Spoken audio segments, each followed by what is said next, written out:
মাত্র একটা আলু আর একটু সুজি দিয়ে এত মজার নাস্তা বানানো যায়, না দেখলে বিশ্বাস করবে না। বাহির থেকে থাকবে দারুণ ক্রিস্পি, ভিতর থেকে একদম নরম আর সুস্বাদু। একবার বানিয়ে খেলে বারবার খেতে মন চাইবে। চলুন দেখে নেওয়া যাক কিভাবে খুব সহজেই এই সুজি আলুর পাকোড়া তৈরি করা যায়। আমি একটা বড় সাইজের আলু নিয়েছি, খোসাটাকে সরিয়ে ভালোভাবে ধুয়ে নিয়েছি। এটাকে গ্রেটারের ছোট অংশ দিয়ে গ্রেট করে নিব, একদম মিহি মিহি করতে হবে। আপনারা চাইলে এখানে সবজি হিসাবে গাজর দিতে পারেন, বরবটি দিতে পারেন, আপনাদের পছন্দ মতো দিতে পারেন। তা আমি একটি আলু দিয়েই তৈরি করব, একটি আলু অল্প সুজি দিয়ে। তা আমার এটা গ্রেট করা হয়েছে। এখন এটাকে একটা পাত্রে রেখে দিচ্ছি, যে পাত্রে আমি রান্না করে নিব। এখন দিব কিছু পেঁয়াজ কুচি, পেঁয়াজটাকে একটু মিহি কুচি করতে হবে। দিব 3টার মতো কাঁচামরিচ কুচি, দিব ধনিয়া পাতা কুচি, স্বাদ মতো লবণ, হাফ চামচ দিব ধনিয়ার গুঁড়া, হাফ চামচ জিরে গুঁড়া, অল্প একটু দিব হলুদের গুঁড়া, চাইলে আপনারা স্কিপ করতে পারেন, একটু কালারের জন্য দিয়েছি। হাফ চামচ দিব গরম মশলার গুঁড়া, এটা অবশ্যই দিবেন, দিলে তার স্বাদটা দ্বিগুণ বেড়ে যাবে। আমি দেব এখানে 1 চামচ চিলি ফ্লেক্স। সব কিছু ভালোভাবে মিশিয়ে নিব। এখন দেব 1 কাপের মতো পানি। পানিটা দিয়ে পেঁচুড়ো দিয়ে এভাবে সমস্ত উপকরণ মিশিয়ে নিতে হবে।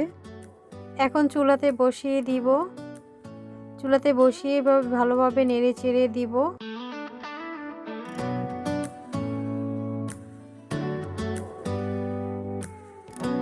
এখন ঢাকনাটা ঢেকে রাখবো 5 মিনিটের জন্য।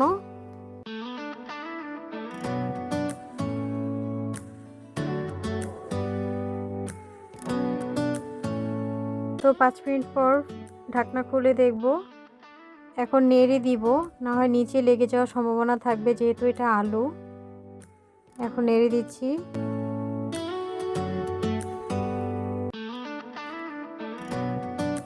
এই পর্যায়ে অল্প অল্প সুজি দিয়ে দিব। আমি হাফ কাপের মতো সুজি দিয়েছি, অল্প অল্প করে দিব, না হয় সুজিটা দলা পেকে যেতে পারে। অল্প অল্প দিয়ে নেড়ে দিব। একদম ভালোভাবে মিশিয়ে নিতে হবে, অনবরত নাড়তে হবে। তো আমি অল্প অল্প করে মিশাচ্ছি, একবারে দিবে না, একবার দিলে একদম দলা পেকে যাবে।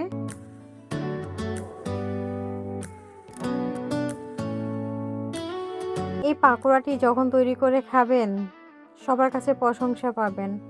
অনেক ক্রিস্পি, মজাদার আর খুব সুন্দর দেখতে। অতিথি বসিয়ে 10 মিনিটে তৈরি করতে পারবেন এই পাকোড়াটি, আর অনেক টেস্ট হয়। তা আমি একে একে সবগুলো দিয়ে দিয়েছি সুজি, দিয়ে এভাবে ভালোভাবে মিশিয়ে নিব, নেড়ে চেড়ে রাখবো।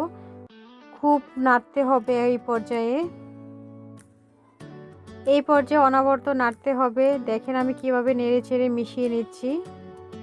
একদম শক্ত একটি বেটার তৈরি করব, কোনো প্রকার পানি রাখা যাবে না।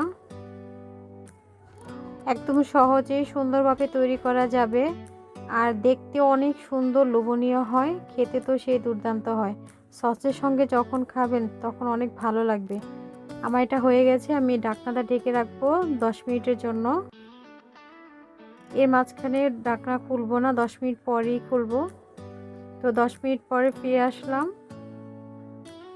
দেখেন আমার এটা অনেক সুন্দরভাবে হয়েছে। আমি এটাকে সার্ভ করে নিব একটা ডিশে।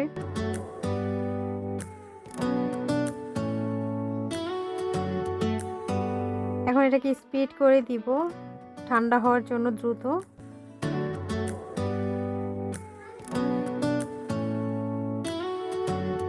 এখন ভালোভাবে মাখিয়ে নিব। আমি একটু তেল দিয়েছি, রান্নার তেল, আপনার চাইলে ঘিও দিতে পারেন। তেল দিয়ে ভালোভাবে মাখিয়ে নিব। দেখেন খুব সুন্দর, একদম পারফেক্ট হয়েছে, হাতে লাগে না এরকম একটি ডো হয়েছে। এখন আমি আস্তে আস্তে এটা পছন্দ মতো শেপ করে দিব। আমি তেল মাখিয়ে নিচ্ছি হাতে।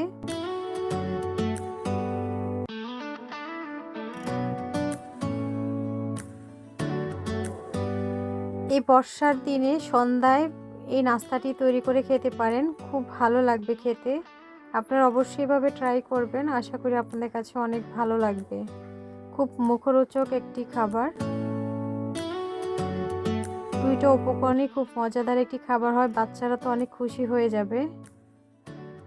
নিত্য নতুন এভাবে তৈরি করে দিতে পারেন পাকোড়া।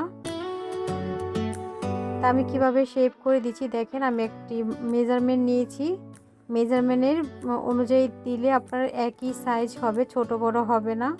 তা আমি এইভাবে করে নিচ্ছি।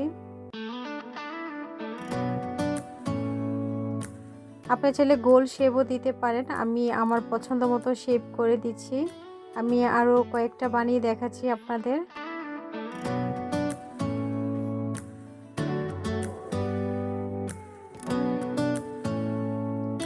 আমার ভিডিওটি যদি ভালো লাগে লাইক কমেন্ট শেয়ার করবেন, সাবস্ক্রাইব করে অল অপশন চালু রাখবেন, ভিডিও ছাড়ার সঙ্গে সঙ্গে আপনার ওখানে নোটিফিকেশান চলে যায়। তা আমি এইভাবে সবগুলো বানিয়ে নিয়েছি। আরেকটা ছিল সেটাও আমি করে নিয়েছি। দেখেন সহজে এভাবে তৈরি করা যায়, খুব সুন্দর লোভনীয় একটি নাস্তা বা পাকোড়া যেটাই বলেন না কেন। একটা আলু আর অল্প সুজি দিয়ে কত সুন্দর নাস্তা হয়ে গেছে। এগুলোকে আমি ভেজে নিব। চুলাতে প্যান বসিয়ে দিয়েছি, প্যানটা গরম হয়ে আসলে এখন দিব তেল।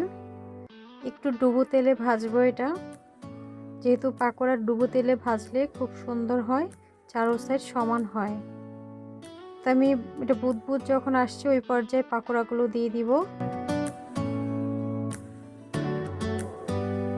এটা মিডিয়াম আঁচে ভাজতে হবে।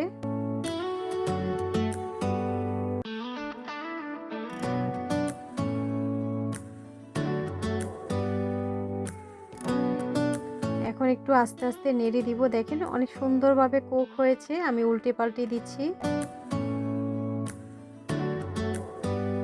সময় লাগে না, খুব দ্রুতই হয়ে যায়, কারণ সবগুলো তো রান্না করা, দ্রুতই হয়ে যাবে।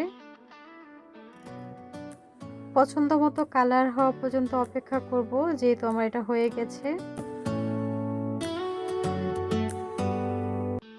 খুব সুন্দর হয়েছে আমার পাকোড়াগুলো।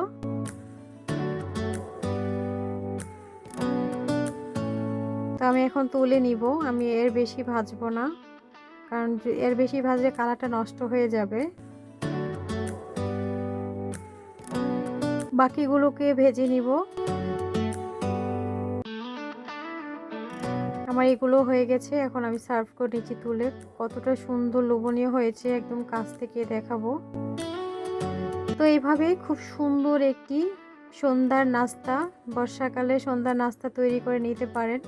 দ্রুত সময়ে ঘরে থাকা দুইটা উপকরণ দিয়ে এই নাস্তাটি তৈরি করা যাবে। তো এইভাবেই তৈরি করে নিতে পারেন সুন্দর একটি লোভনীয় পাকোড়া। বাচ্চারা তো খুশি হবে, সাথে সাথে অতিথিরাও অনেক খুশি হয়ে যাবে। একদম ইউনিক একটি রেসিপি, আপনারা চাইলে এভাবে তৈরি করতে পারেন। তো আল্লাহ হাফেজ, আসসালামু আলাইকুম, থ্যাংকস ফর ওয়াচিং।